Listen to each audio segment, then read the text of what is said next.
Some sad news to share this morning. Former General Electric CEO and chairman Jack Welch has died at the age of 84.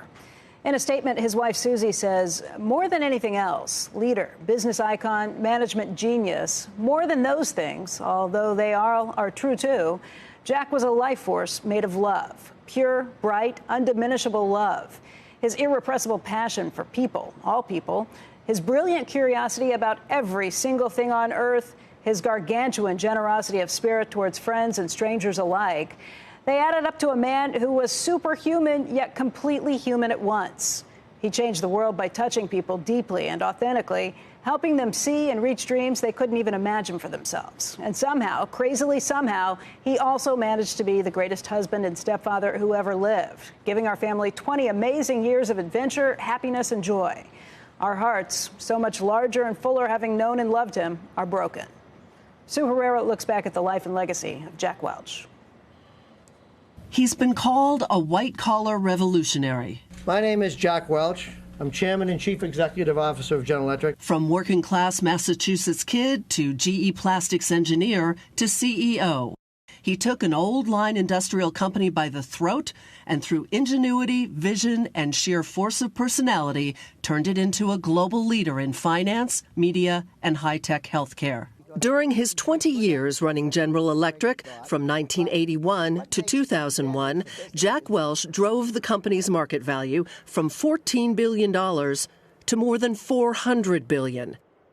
He was called Neutron Jack, a name he hated after cutting more than 100,000 jobs during his reign. Jack Welch streamlined GE, establishing a blueprint for other CEOs along the way.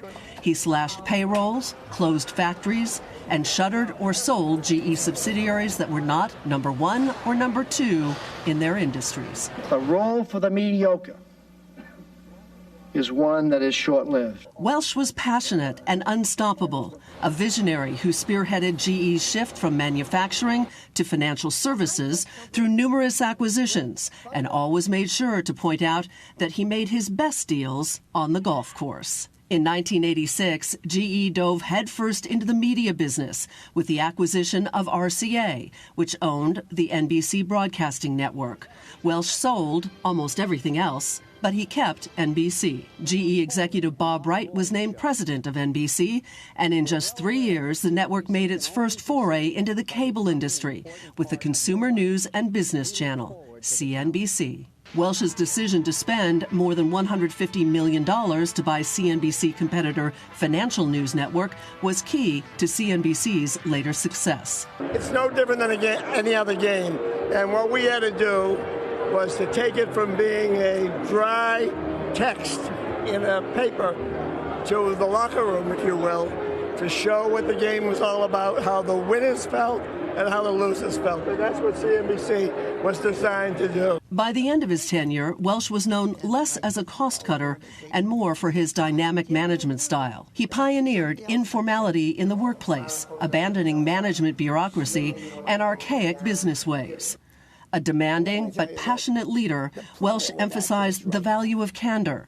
He encouraged employees to speak up, to be upfront, and to work hard. Good corporations create a healthy atmosphere where people can thrive and grow and benefit their families and have great lives. I believe that to my toes.